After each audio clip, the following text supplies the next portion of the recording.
রাজশাহী নব থিয়েটার প্রায় 2.30 একর জায়গায় সোলার নির্ভর আধুনিক প্রযুক্তি সমৃদ্ধ রাজশাহী নব থিয়েটার নির্মাণ করা হয়েছে। ঢাকার পর এটি দেশের বৃহত্তম নব থিয়েটার। গণপূর্ত অধিদপ্তর ও নব থিয়েটার কর্তৃপক্ষ বেসিস ডিওআইসিটির সহযোগিতায় এই নব থিয়েটার নির্মাণ করা হয়। টিকিট কাউন্টার, মাত্র 30 টাকায় টিকিট কেটে এখানে সহজেই ঢুকতে পারবেন আপনারা। এখানে লেখা রয়েছে নব থিয়েটার ভবনের অভ্যন্তরে গাড়ি পার্কিংয়ের সুব্যবস্থা রয়েছে। কার জিপ 50, মোটর সাইকেল 30। শুভ নববর্ষ 1433, নববর্ষের শুভেচ্ছা। 2012 সালের 9 জানুয়ারি রাজশাহী সিটি কর্পোরেশনের মেয়র AHS খায়রুজ্জামান লিটন বিজ্ঞান ও প্রযুক্তি মন্ত্রণালয়ে চিঠি প্রদান করেন। নব থিয়েটার স্থাপনের প্রস্তাব করে ও প্রস্তাবটির মূল উদ্দেশ্য ছিল দেশ জুড়ে বিজ্ঞান মনস্ক গোষ্ঠী গঠন, বিশেষত শিক্ষার্থীদের মহাকাশ ও বিজ্ঞান প্রযুক্তিতে আগ্রহ বৃদ্ধি করা। নব থিয়েটারের পাশেই রয়েছে রাজশাহী চিড়িয়াখানা। বিনোদন হলো এমন কোনো কার্যকলাপ, অনুষ্ঠান বা মাধ্যম যা মানুষের মনে আনন্দ, আমোদ প্রমোদ এবং মানসিক প্রশান্তি যোগায়।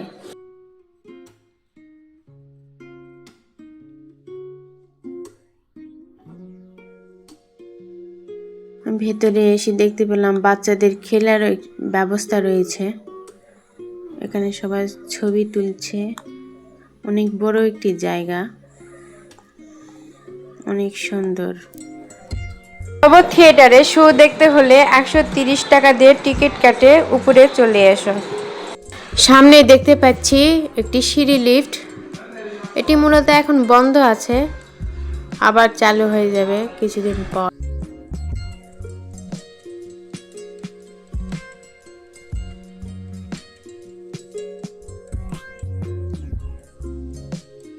শো দেখার জন্য টিকিট কেটে ভেতরে এই গেট দিয়েই ভেতরে ঢুকতে হবে।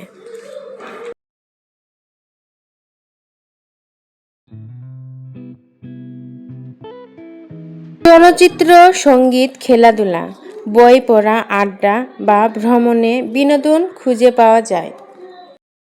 একটু পরে শো শুরু হয়ে যাবে।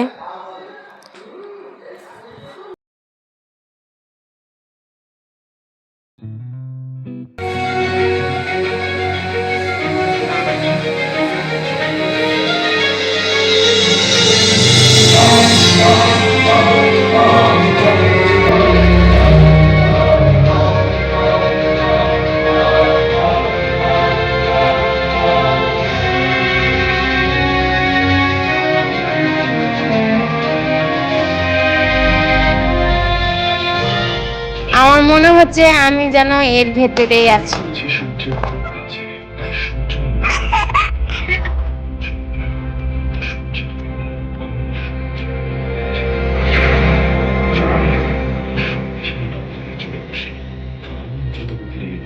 চড়ে আমরা বেরিয়ে এসেছি পৃথিবী থেকে সূর্যের দূরত্বে প্রায় 2,04,000 এখন যে কিলোমিটার অবস্থায় রাতে আকাশে তারা চিন্তা করে নিশ্চয় বুঝতে পারছেন আকাশ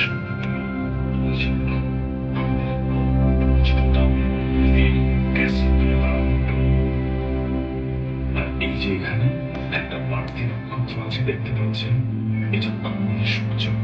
রাতের আকাশে হাজার তারা আছে ভীষণ এক তারা আমাদের চেয়ে 41 মিলিয়ন মানে 4.5 ভারতবর্ষ।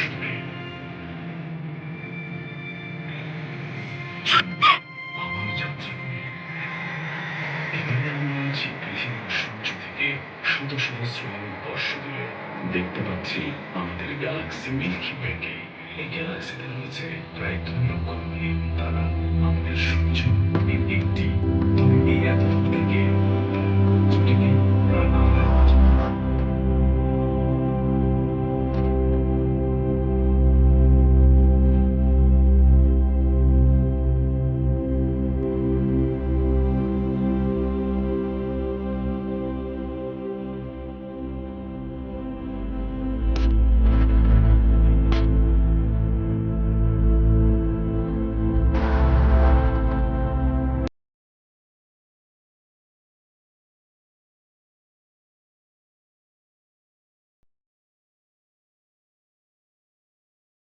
জন্ম নিচ্ছে নতুন নক্ষত্র। পড়ে যাওয়া কিন্তু। কোথাও আবার বুড়ো তারারা কাটাচ্ছে জীবনের শেষ সময় একা বা সদল বলে। কোথাও আবার রয়ে গেছে এককালের ঐশ্বর্যময় তারাদের অবশেষ।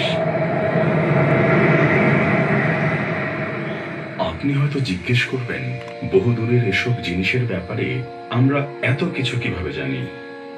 সূত্র রয়েছে আমাদের চিরচেনা রংধনুতেও।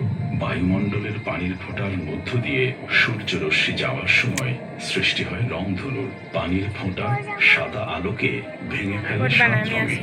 আমরা যে আলোটুকু দেখি মানে দৃশ্যমান আলো, আর কিছুক্ষণের মধ্যে এটা শেষ হয়ে যাবে, আমরা বাইরে চলে যাব।